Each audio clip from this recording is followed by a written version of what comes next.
So, nandito na kami sa Hong Kong. Tinetesting na muna namin kung gagana yung packet wifi. Tapos, ang pinang-withdraw namin yung Klook GCash. Negative 7.2. Ayan yung natitira sa akin yan. Kasi alam ko may utang talaga ako.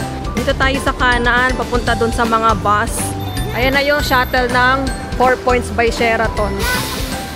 Ayan yung room natin. Bakit? King size bed siya and may dalawang side table. Ang taas! Kita ba? Medyo nakakapanghinayang nga kasi medyo pricey dito. Saan ba dito?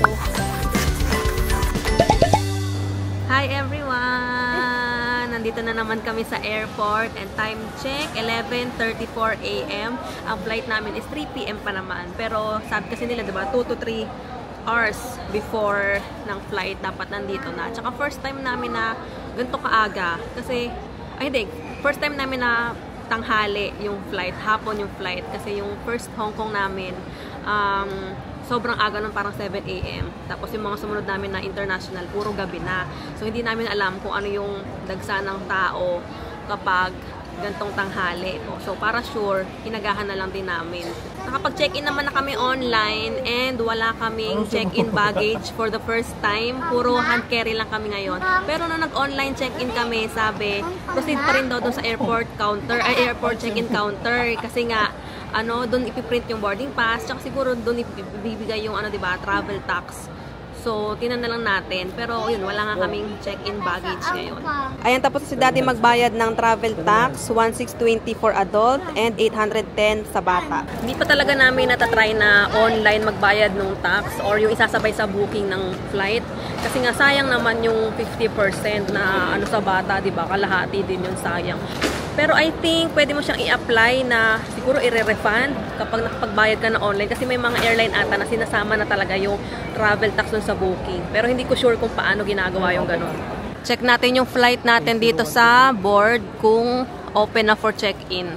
Doon din sa board makikita kung saan counter kayo pupunta para mag-check-in. Kasi iba-ibang airline yan per counter. May A, B, C. So yung sa amin dito sa A. Tinanong namin paano yung nakapag-online check-in na pero wala namang bag drop. So sabi sa amin, diretso na lang daw kami dito sa priority lane. Siguro kasi may bata kami kasama. Kapag wala pala kayong mga check-in baggage, tapos nakapag-online check-in na kayo, dito na kayo pipila sa B01 or B02. Nakalagay international passport and visa check. Guests with no check bags. So dyan na kayo pipila kapag wala naman kayong check-in baggage. Dati pa kasi ako curious paano kapag ganon, kapag hand carry lang, walang check-in. Kasi diba kapag may check-in baggage, medyo mas matagal yung process kasi nga tinitimbang pa, tapos nilalagyan ng tag. So yun, tinanong ko dito kay ate, sa staff, kasi tinanong niya kung may check-in baggage kami. Sabi namin wala. Tapos tinanong ko, paano po pag walang check-in baggage? Pipila pa rin po ba dito? Sabi niya, ayun nga, pwedeng doon daw sa B01 and B02. So, meron na kaming boarding pass, kaya ngayon diretso na kami sa immigration. Dito yung immigration, katapat siya nung counter na letter C. Ayun, nakalampas na naman kami sa immigration and mamaya lang namin ikwento yung experience namin. Hahanapin muna namin yung boarding gate. Paglampas nyo pala ng security check, sa kaliwa, merong rent a wifi. Pwede nyo yan i-book sa Klook. Diyan kami nag-book nung nag-Taiwan kami kasi 24 hours yung booth na yan. Kapag midnight yung arrival nyo, usually yung mga Klook booth, sarado na yun ng ganong oras kasi minsan office hours lang sila. So, convenient etong rent a wifi na to sa Klook kapag ganun yung mga flight nyo kasi 24 hours yung booth nila. Tapos, dito pa lang sa NAIA, mapipick up nyo na. Tapos, yung return niya is dito pa rin sa NAIA. Marami kasi ako nababasang mga instances na kunwari nagpunta Hong Kong, tapos na-pick up nga nila yung nila doon, yung packet wifi nila kasi 24 hours yung booth doon. Pero nakakalimutan nila na isole. So, nasa-charge yung card nila or something like that. So, kung halimbawa ganun kayo na makakalimutin, maganda to, magandang option to. Kasi drop lang. Oo, drop mo lang siya. Tapos, at least kung makalimutan mo man din, dito ka lang sa Pilipinas. Tsaka punta ka ulit. Ma-figure out mo kung paano ibabalik. Ayun nga lang, medyo pricey yung wifi nila, so hindi kami nag-book ngayon. Ang binook namin is yung Song wifi na ginamit din namin before sa Hong Kong. Kasi nga 24 hours naman yung booth nila doon. And mas mura yun. Wag lang talagang kakalimutan na i-return bago bumalik sa Pilipinas. Kakain muna kami kasi alas 12 na and dito kami sa Tapa King. Ito lang kasi yung parang pinakamura, although mahal pa rin. Pinakamura compared sa mga Kenny Rogers, diba? Ito yung order namin. 2 meal na lang. Tapos, nag-extra rice na lang kami kasi kasya naman yung ulam sa amin. Bale, 700 na yung total niyan. Sana yung resibo. Tama ba? Ayan, 700 yung total ng meal namin. Let's eat! Punta na tayo dun sa boarding area natin, malapit sa boarding gate para makahanap na tayo ng pwesto. Madaming tao dun banda sa may boarding area namin. So, dito na lang kami muna umupo kasi dito yung maraming bakante. So, ayun nga sa immigration experience namin, doon kami pumila sa priority lane kasi ang haba ng pila doon sa regular lane. Tapos, usually, si Daddy yung nauuna sa amin sa I.O. Tapos, susunod kami ni Gray Gray. Pero this time, sabi namin, mauna kami dalawa ni Gray Gray. So, as always, magkaiba kami ng I.O. sa mga lahat ng previous experience namin. Magkaiba kami lagi ng I.O. kasi meron nakalagay doon na 1 person at a time doon sa regular lane. Tapos sa priority lane naman, may nakalagay na strictly 1 companion only. Kasi diba yung priority lane is para sa mga senior, PWD, mga bata. So technically, yung bata dapat isa lang yung kasama niya. So ako na yon. Tapos, hindi pa namin na-experience na pinapasabay yung family member or hindi rin kasi namin tinatanong na pwede po bang isabay ko na lang yung asawa ko, hindi namin tinatanong. So, yun, based sa experience namin, lagi kami magkahiwalay ng I.O. Pero magkatabi lang din naman. So, ayun nga kanina, ang tanong lang sa akin is, muna hindi ko pa masyado narinig kasi tinitingnan ko si Gray Gray kasi kung ano-anong ginagawa.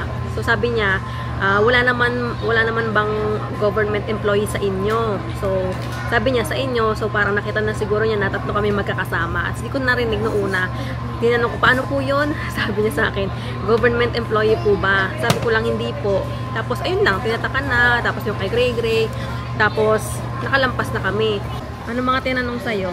Tinanong lang sa akin kung saan nag-work. Kasi sinabi ko yung work ko. Tapos kung may kasama. Oh, sabi mo? Sinabi ko. Kasama ko yung asawa ko sa anak ko. Tapos sumunod kung ilan kayo. Oh. Tapos na. Binigay niya yung passport. Ang tricky nga lang kasi nakita kong tinitakan niya na yung ano ko. Yung boarding pass ko bago siya nagtanong. Tapos kasi pero yung sa camera, yung sunod-sunod na hindi pinapicture niya ako, tapos nag-stamp na siya, nakita ko nag-stamp eh. Tapos nagtanong siya. Tapos binigay niya na lang yung ano. Hindi ko alam, parang hindi ko lang experience na gano'n. Usually, tanong muna bago mag-stamp eh. Baka iba naman yung tinatakan niya? Hindi, yun yung boarding pass. Anong tinatakan niya iba? Hindi, baka ano, may ibang papeles siya. Feeling ko rin kasi, hindi nakita ng I.O. na magkakasama kami. Kasi yung I.O. ni Daddy sa kabilang lane, yung hindi siya yung katapat ng linya. Tapos, nauna nga kami dalawa ni Gray Gray. So, parang nakalampas na kami or nasa I.O. na kami nung tinanong siya. Pero ayun lang, mabilis lang naman. Wala namang hininging document sa amin or what. Kabado pa nga kami ng konti kasi this time wala kaming dalang COE, ITR, wala. Kasi nandun siya sa laptop bag ko. Eh, hindi na namin dinala yung laptop bag kasi yung laptop nandito na sa maleta. So, nawala sa isip ko na kunin yung document dun sa laptop bag. So, medyo kabado kami kasi nga wala kaming ipapakitang proof of work if ever. Pero ako, wala talaga kaming dala. Yung COE ko wala. COE wala. Ako kasi kahit pa paano meron akong online copy. Kasi yung ITR, di ba, online naman yun inaano sa akin na. So, yun. Pero kay Daddy, wala talaga. Pero may ano siya, may ID. Dala niya naman yung company ID niya. Pero ang plano ko lang kasi na-access ko naman online yung payslip ko eh. Pag tinanong ako. Sa payslip? Kasi usually payslip ko kaya... Parang proof of income. Hindi, yung proof of employment. So, yun yung nasa isip ko. Pero wala rin tayo. So, ayun lang. Hintay lang kami dito. Never naman tayo hiningan ng document. Oo. Dati pa eh. Ever since, hindi kami hiningan ng document. Kahit ID, company ID ni Daddy, walang hiningi.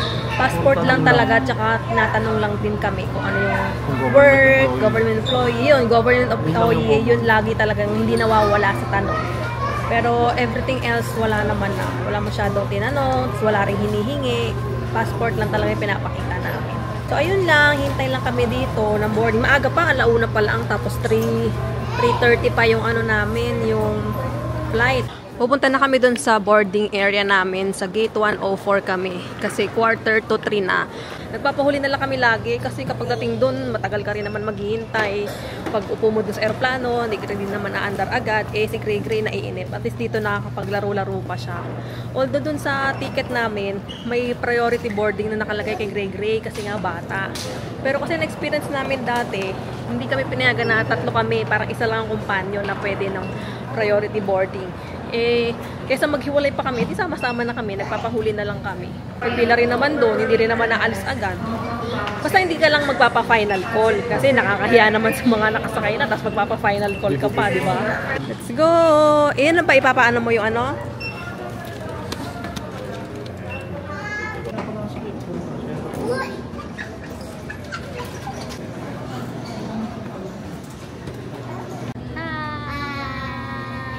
If you have a different flight number or destination, please call your cabin crew. In line with this, please take caution in securing your carry-on luggage and Lilipad na tayo! Yay!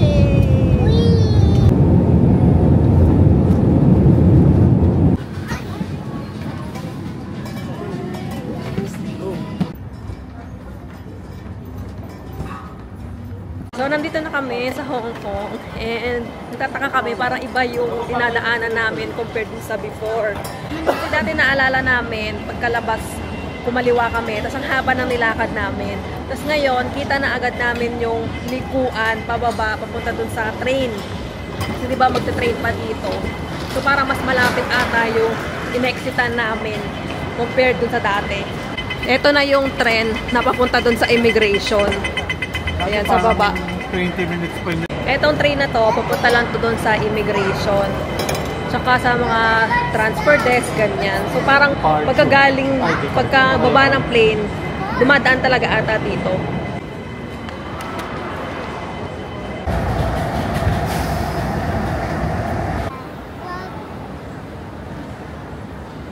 Merong mga nagte-temperature check doon. Temperature check si Gray Gray, yung infrared na gano'n. Tapos, yung mga naka-face mask or mga senior ata, ginaganon. Tapos, meron pa rin ata yung automatic, yung mga madedetect yung mga tunod sa screen. Siguro kasi nga si Gray Gray maliit. Siguro hindi siya nadedetect dahil sa height niya. Kaya minano-mano siya. Sinusundan lang namin dito yung mga tao, yung mga signs, kung saan kami pupunta. Kasi parang iba yung dinadaanan namin ngayon compared dati. Tama pala, ito din yung dinaanan namin dati. Ito na yung sa pa-immigration, tapos may mga sulatan ng arrival card. Pero ngayon kasi wala ng arrival card dito sa Hong Kong. Nakalampas na kami na immigration and wala naman tinanong sa amin. Tapos ngayon, dito na kami sa baggage claim area. Pupunta lang kami dun sa may carousel namin sa 12 daw. Pero hindi namin sure kung doon pa rin sa lagayan ng stroller or sa carousel. Kasi last time, hindi sa carousel yung stroller. Meron lang siyang designated area. Pero titingnan na lang din natin. Walang mga stroller dito. So, nasaan yung stroller natin? Tingnan na lang natin dito. Ito na yung mga stroller. Late lang dumating. Let's go. Mag-ano ka na, mag-stroller ka na. Nakalabas na kami sa arrival halls. And pupunta tayo doon sa booth kung saan pipick upin yung pocket wifi na nirent natin sa Klook. So, tapat itong arrivals hall A. Nandun na yung mga booth kung saan yung pipick upin yung pocket wifi, SIM card, dyan. Dito yung mga booth, dyan sa A13 yung SIM card, tapos dito naman sa A09 yung pocket wifi. Pocket wifi lang yung binook namin this time. Dati kasi nag-pocket wifi and SIM kami kasi nga para sure in case na magkawalaan at least meron akong data. Pero ngayon kasi saglit lang kami dito, 4 days, 3 nights lang kami, parang ganon. So, pocket wifi na lang yung kinuha namin. Kung magbubook kayo ng pocket wifi, SIM card, or even Octopus card, gamitin niyo yung code namin na WIDA-TZN Klook para maka-discount kayo. Ilalagay ko yung mga link sa description box or sa comment section. Tinetesting na muna namin kung gagana yung pocket wifi para if ever may problem, dito pa lang maayos na. Ito yung rates nila kapag walk-in na dito kayo magre-rent. Wala na yung ATM na pinag-withdrawhan namin dati doon na Bank of China. Tapos nagtanong kami doon sa customer service nila. Dito daw, yung paano na papuntang bus, papuntang Airport Express. Dito sa left side, merong ATM ng Bank of China. Diba ayan yung sa may arrivals. Pasok kayo dito. Tapos left side, ayan yung ATM. Kailangan kasi namin mag-withdraw para ma-loadan na namin yung Octopus card. Hindi kasi namin sure kung may makikita kaming ATM doon malapit sa hotel. Tapos bukas kasi, maaga kaming aalis. So, kailangan namin gamitin yung Octopus card sa MRT. Eh kung doon pa kami maghahagilap ng mawi-withdrawhan, maanuhan ng marireloadan ng Octopus card, baka magahol kami sa oras. So, habang nandito kami, hindi na kami nagmamadali. Although late check-in na kami, pero at least nandito na, ready na, kaysa bukas pa kami magmadali na maaga kasi kami aalis bukas.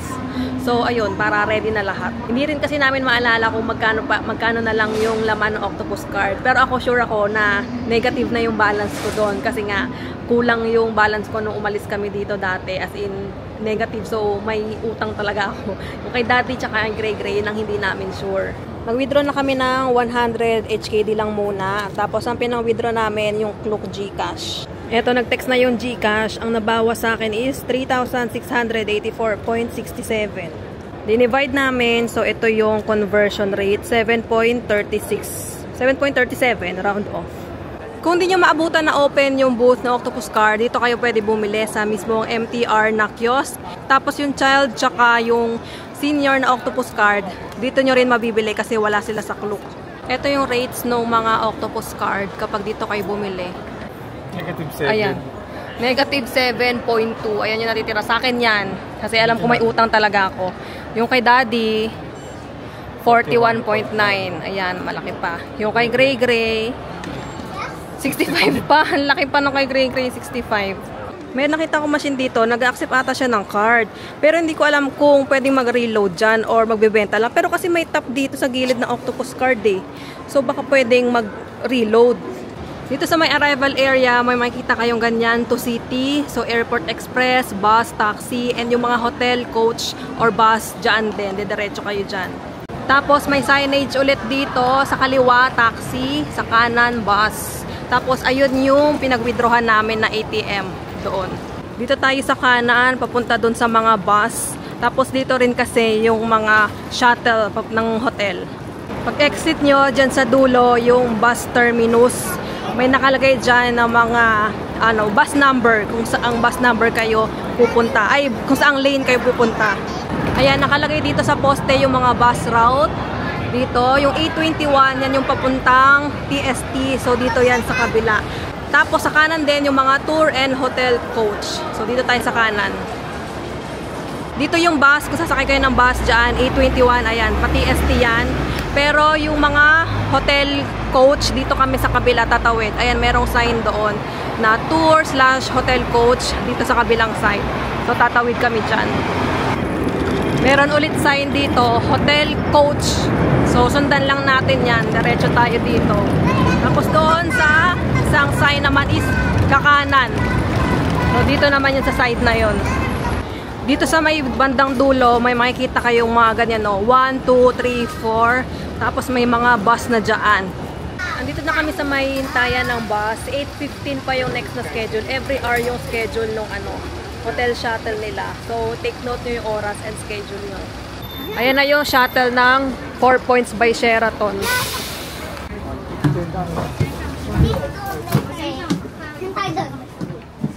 Nakasakay na kami dito sa shuttle bus ng Sheraton. So, kailangan nyo i-present yung room key.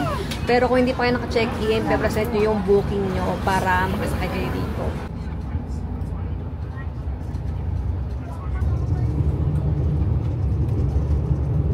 Nandito na kami sa 4 Points by Sheraton. And pagpasok, ang first impression ng unang bungad, ang bango ng lobby. So, ito yung lobby area nila. Ayan yung reception. Tapos doon sa isang side, merong restaurant ata yun. Tapos dito may mga upuan lang, mga couch. Pwede kayong maghintay dyan kung nag-check-in yung isang kasama nyo. Tapos dito merong area na mga maleta yung nakalagay. So, merong iwanan ng mga luggage. Meron din dito sa kabilang side. Ayan. So, pwede kayong mag-iwan ng mga maleta nyo kung halimbawa hindi pa kayo mag-check-in or pag nag-check out kayo tapos kailangan nyo pang or may pupuntahan pa kayo, pwede nyo iwan dyan. Si Daddy tsaka si Gray Gray lumabas muna kasi may nakita kaming 7-Eleven doon sa tapat, sa pagtawid lang. So, bumili na lang sila ng pagkain, dinner, pang tubig namin bago kami mag-check-in. Kasi marami pa naman nakapila kanina dito. So, bago mag-check-in, meron na kami pagkain para pag nasa room na kami, hindi na kami lalabas. Doon na lang kami kakain sa room.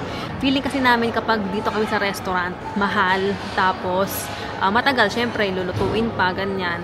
Ayan na, meron na kaming room key, nakapag-check-in na si Daddy, and wala daw security deposit na hiningi.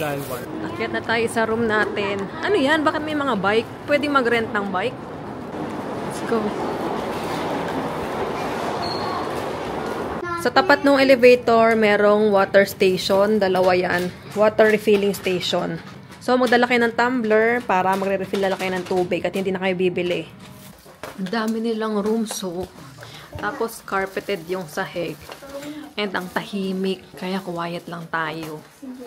Ayan na yung room natin. Bakit? Tingin nga natin. Bakit ganun yung reaction ni Daddy? Bakit kaya ganun yung reaction ni Daddy? Bakit? Wow! Dahil pala sa view. Ang ganda naman. May carpet! Uy, may carpet! Yes! So, nakapasok na kami dito sa room namin and glimpse pa lang yung nakikita namin pero ang ganda na. Nagagandahan na ako. Pagpasok dito sa left side yung CR, sliding yung door niya. Ganyan, to save space. Tapos dito sa left side, nandito yung sink. Merong paring light dito. Yan o, ang ganda ng ilaw. Salamin siya ng buo. Ganyan. Tapos ito yung sink. Ay, ang kakaiba yung ano niya oh. Yung gripo, ganito. Tapos, merong sabon na kasama. And then, dito sa gilid, meron dalawang baso. May tissue.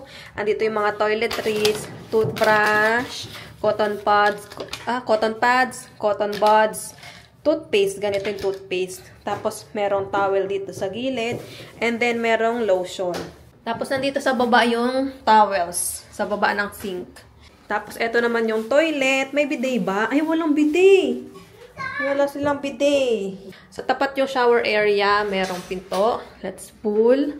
Tapos, ito yung shower nila. Ano to? Naka-shower head? Or, ganito yung shower niya. Ganito. Parang wala namang shower sa ceiling. So, ito na yung pinaka-shower niya. Tapos, meron ding mga toiletries, shampoo, conditioner, body wash. Dito sa tabi ng CR, merong clothes rack, merong hangiran, may pailaw sila dyan. Tapos, ito yung mga hanger. Ayan, ang dami namang hanger. Tapos, sa baba may plancha, ironing board, and then laundry bag, hair dryer. Ang galing nakabalot pa yung hair dryer nila. Tapos, emergency flashlight. And then, dito sa drawer, yung safety deposit box. Tapos, sa pinakababa, merong hotel sleepers. Ay, ano pala to? Yan, hotel sleepers. Tapos dito may space. Diyan namin nilagay yung maleta namin and shoes. Sa tapat itong lagayan ng mga gamit, merong full-length mirror. Hi!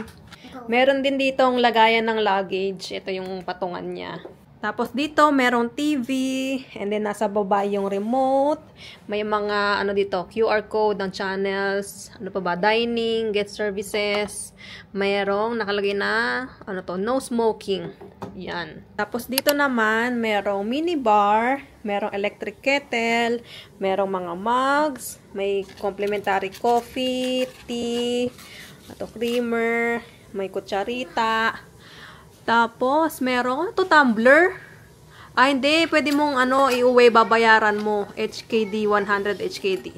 Tapos, sa baba, merong mini ref. Antigas, kabalintad. Yan. Tapos, eto na yung kama. King size bed siya. And may dalawang side table. Magkaiba yung side table, no? Ito, square. Tapos, yung isa, circle. Tapos, dito, nakalagay yung phone. And, merong notepad and ball pen. Tapos, may mga switch din dito ng wall lamp, master, reading light, night light. Dito naman sa kabilang side, ganun din. Merong mga switch. And may outlet dito. Hindi. USB lang. USB port. Tapos, meron din ganito. Tapos, dito sa side, merong table and merong upuan. Dalawang upuan. Yung isa, may sandalan. Yung isa, wala. Tapos, ang ganda ng bintana. Ang ganda ng view. Ayan, ang taas. Si Daddy natatakot na naman. Ang taas! Kita ba? Opo. Wow, nasa 19th floor kasi kami. Kaya, ayan, ang taas. Ayun yung, lobby ay entrance sa baba. Binook namin tong room sa Klook and ilalagay ko yung link sa description box. Tapos, gamitin nyo yung code na WIDATZ and Klook para makakuha pa kayo ng discount. Medyo nakakapanghinayang nga kasi medyo pricey dito. Magkano ba dito? Nasa 6K. Ganito, yung mga hotel din sa TST, ganun din yung price. So, ganun din. Parang, kung magti-TST kami with the same price range. Kasi, medyo late na namin tong binook kasi nga, biglaan din talaga tong trip na to. March lang, no? Ngayong March lang namin binook lahat, including yung airfare kasi nga medyo hindi ito yung plano namin for Grace's birthday. Pero thankful kami na may ganitong opportunity, syempre. So, ayun, medyo biglaan. Kaya yung mga presyo is mahal. So, kinonsider namin yun. So, dito na lang kami sa Tungchung. As in, malapit na lang siya. Kasi nga, kailangan namin maaga mag-Disneyland bukas. Medyo nakakapanghinayang siya, yes. Kasi nga, ang ganda. Tapos, for the price, parang sayang na hindi namin masusulit yung isang buong stay namin kasi late na kami nag-check-in, tapos maaga pa kami mag-check out tomorrow. Pero ayun, gusto ko lang i-try din para makita namin kung gaano siya kalapit. Kasi imagine, merong free shuttle galing sa airport, pala makatipid ka na sa transpo. Pati sa oras, kasi nga malapit lang compared kung mag-TST ka, tapos ang itinerary nyo is dito sa Central, sa Tungchung, Ngongping Village, ganyan. Mas malapit talaga itong Tungchung area. Pero ayun nga, magandang option ng hotel. Kung naghahanap kayo ng hotel na malapit sa mga tourist spots, dito sa Tungchung area talaga. Kumbaga, mas pricey siya compared dun sa TST, pero kung sa time and effort, mas okay dito sa Tungchung area. Bababa muna kami ni Gray kasi meron kami nakitang doon, vending machine dun sa may elevator. Bibili kami ng cup noodles para yun na lang yung breakfast namin bukas.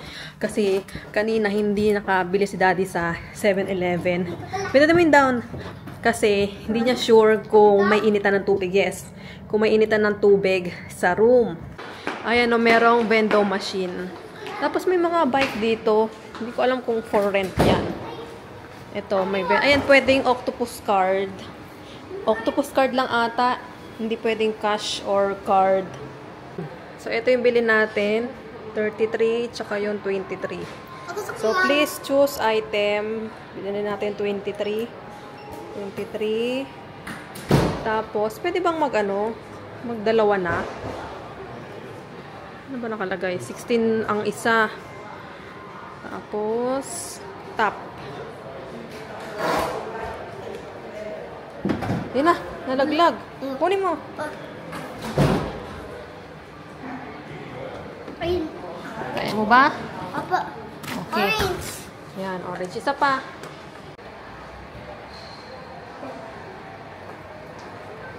Ayun.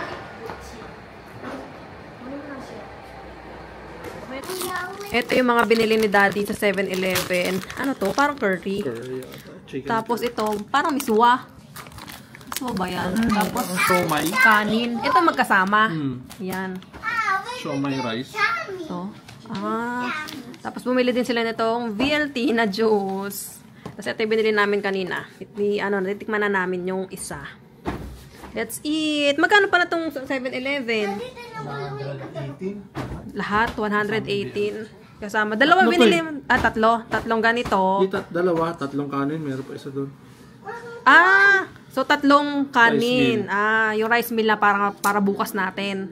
Isa pa Tapos ito, tatlo din ito. Dalawa lang. Dalawa. Tapos Okay. yung candy ng Gray. 118 yung total na bayaran sa 7-Eleven. Let's eat! Sorry, chicken curry. Nasa chicken curry. Ito. Parang miswa. Mahal. Mukha kasi may mga sili. Mami. At parang tofu.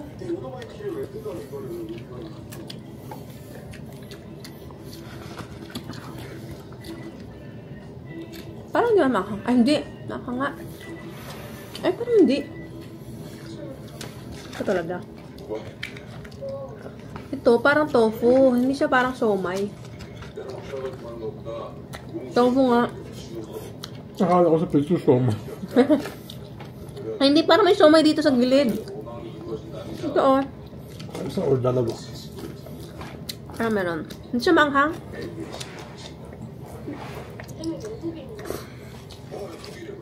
Ito nga natin itong siomai.